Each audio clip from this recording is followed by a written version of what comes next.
our first speaker today is Josh, who is going to give us a quick, we've seen this chat in the community. Isabel got this started just a couple of weeks ago, maybe a month or so ago, just when ChatGPT was released, wondering if it had any applications with conservation.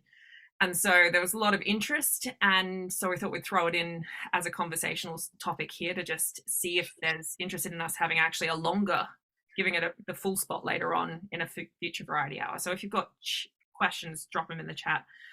But when we decided to bring this into variety hour, that was before kind of all the things that happened in the last week or two with Bing and GPT being incorporated into different search engines. So it's suddenly become even more of a relevant issue right now. So we're really kind of interested to see what Josh has to say and to kind of see if there might be applications in conservation, if it's something we should be paying attention to, or if it's just going to be incorporated into our lives and we should just, all right, accept it, be done. We don't need to pay that much attention. I don't know. These are all outstanding questions for me, but I'm interested to hear what Josh has to say and what you all think. So let us know. Stop share? Yeah. Josh, do you want to? Cool, thanks for the presentation, right? Yep, let me get that on my screen. Cool, everyone can see my screen, right? We can. Yes, we can. Nice. Okay. Fantastic. Cool, thanks for the intro. So I'll be cognizant of time. I know we only have 7 minutes, so I'll try to get through this quick. So in my day job, we use GPT as an internal tool for productivity. So for example, for coding, and we also do research in natural language processing. And we actually leverage large language models such as GPT for scaling market research. So we basically use it within our offering. Market research is obviously quite different from conservation science, but maybe not entirely different. So there might be some opportunities to leverage models such as ChatGPT in clever ways that make use of their sophistication while not forgetting about their limitations. So in the next few minutes, I just want to kind of give an intro to how this might work. And then if people have lots of questions or ideas, then maybe from here we could start a bigger conversation. So first of all, what is a foundation model? Because you might have heard this term as well. Foundation models are essentially really big models that demonstrate significant capacity for adaptation through in-context learning and fine-tuning.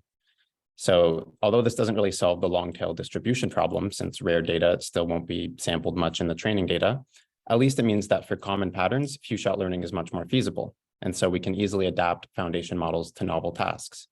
So for many applications in the future, a common approach might be to start with a generalist foundation model, and then just specialize it or adapt it to whatever your task is by fine-tuning it on your data.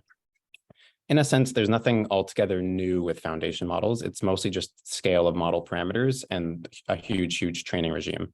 However, with that scale, it seems that we have unlocked some sort of emergent capabilities, which spring out of perhaps some sort of sophisticated world model that's latent within the way that we produce the data. So what is GPT? So don't worry too much about the diagram. I don't want to overcomplicate this. Just think about the 3 words: generative, pre-trained, transformers. Generative refers to how the model is trained. It uses a self-supervised learning approach where the model is given pieces of text and then asked to predict the next characters in the text, and it's penalized if it gets it wrong. Since this simple masking of the text requires no human annotation, it's a really effective way to learn patterns within language usage from completely unstructured data. The pre-trained basically just means that it has a huge training regime. So GPT-3, for example, was trained on hundreds of billions of words, most of which were scraped from the internet, and cost around $12 million to train. Transformers are the type of architecture that this model is based on, and they have been a key player. So there's an excellent article, if you want to look at the reference here, that can give you an intuition for why they work so well. But the 10-second version is that the attention given to each of the tokens in an input string is weighted conditionally during inference, so that the processing of the next predicted token is highly dependent on what is most relevant in context. If that means nothing to you, just kind of consider the fact that while this model is looking at the word it's taking into account it has a lot of attention given to a robot. So clearly there's sort of some comprehension that it is referring to a robot. Okay, so that's GPT, and then large language models is just a term to refer to sort of any large language model. So GPT is one type of language model. And this term was quite popular. I'd say it's kind of being replaced a little bit by foundation models, which is a bit more broad. Obviously, large language models is more specific to text processing or voice processing. Okay, and as for ChatGPT, you can imagine that if you start with a large language model like GPT as a base, and then further guide it based on human feedback, it would get even better. So that's exactly what OpenAI did here. They leverage reinforcement learning from human feedback. Basically, they have humans rank various model outputs for the same input. So that's what you see over here. And from that, they learn a reward model, and then they use that reward model to further fine-tune GPT. So that's why ChatGPT can be so effectively and consistently conversant. Okay, so foundation models are available. They aren't cheap, but they are easy to use, and they're very easy to adapt. So for example, the GPT models are offered as an API that you can pay to use. What does this mean for conservation, both in terms of GPT, but also more broadly in terms of foundation models? Here I just have a few ideas. Really, the goal is to get people thinking, so to brainstorm things collectively and see what might happen. But just to give a few examples, so people have already talked about ChatGPT being used as a coding assistant. I'd say that ChatGPT and related models are extremely effective out of the box at this, and this is because they've been trained on huge amounts of code from GitHub and other sources.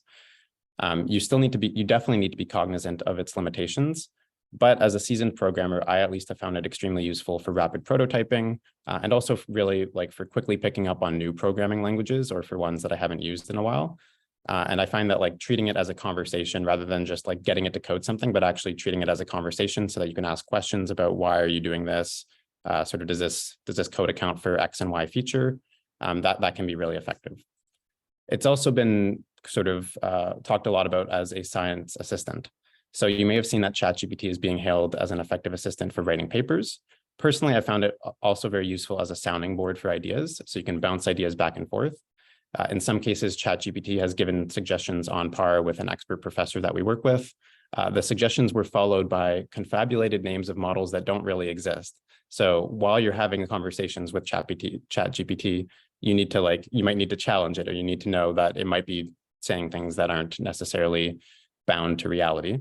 But with that caveat in mind, it can be quite useful. And the idea that it came up with was actually really good.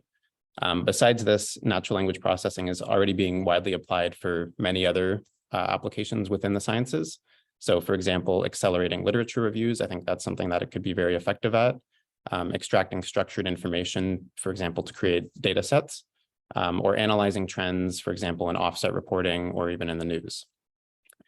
Maybe I'll come back to the conversation assistant at the end. Very quickly, I just want to mention some of the limitations. So there's sort of inherent limitations and more kind of data-driven limitations.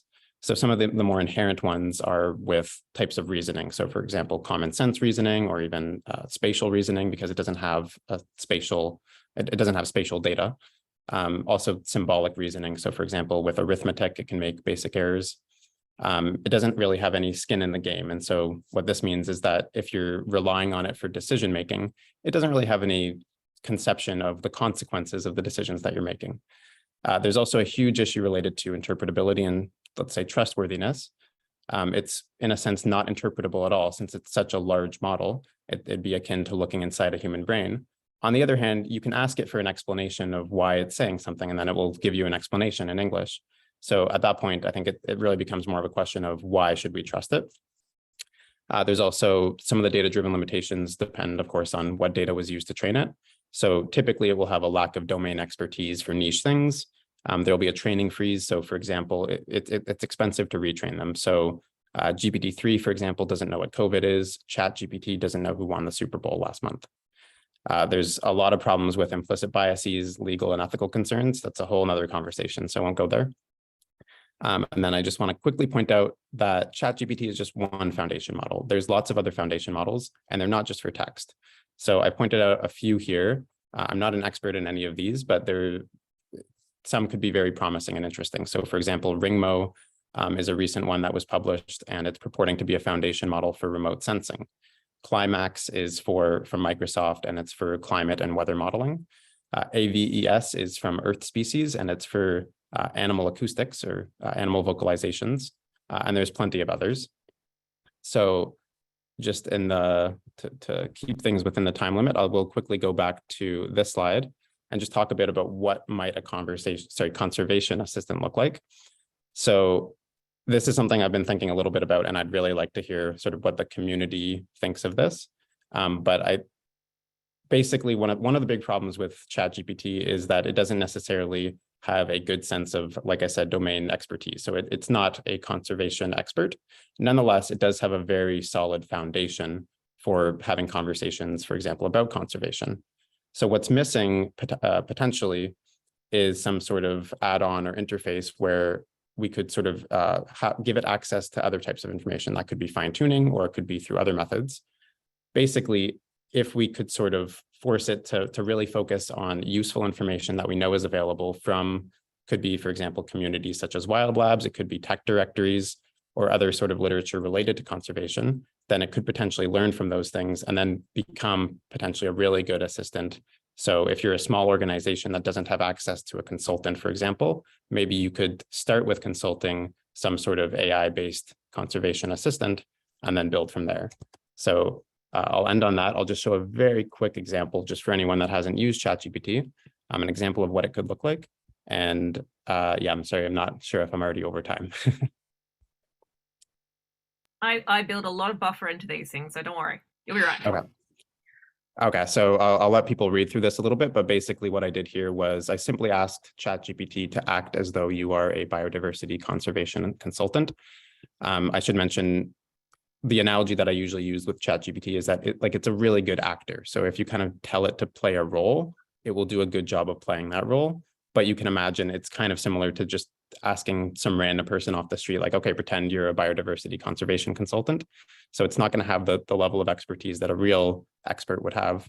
But as you can see here, so I asked it about setting up a camera trap based census for jaguars in a country where their population is relatively low, with some other caveats. And basically, this is sort of the advice that it gave me on where I should start and some of the considerations that I should make. Oh my God. Huh. So this is really interesting. I'm curious. I think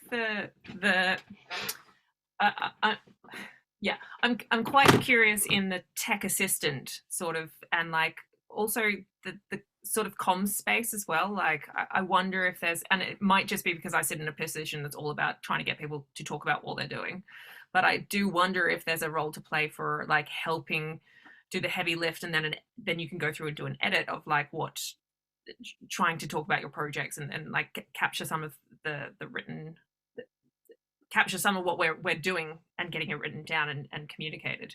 Because like Ellie is in a different chat talking about how it's already gutting like a lot of writing jobs and comms jobs. I wonder in like cash strapped organizations and like when we never have enough people to do all the work, if it could be helping in that way as well.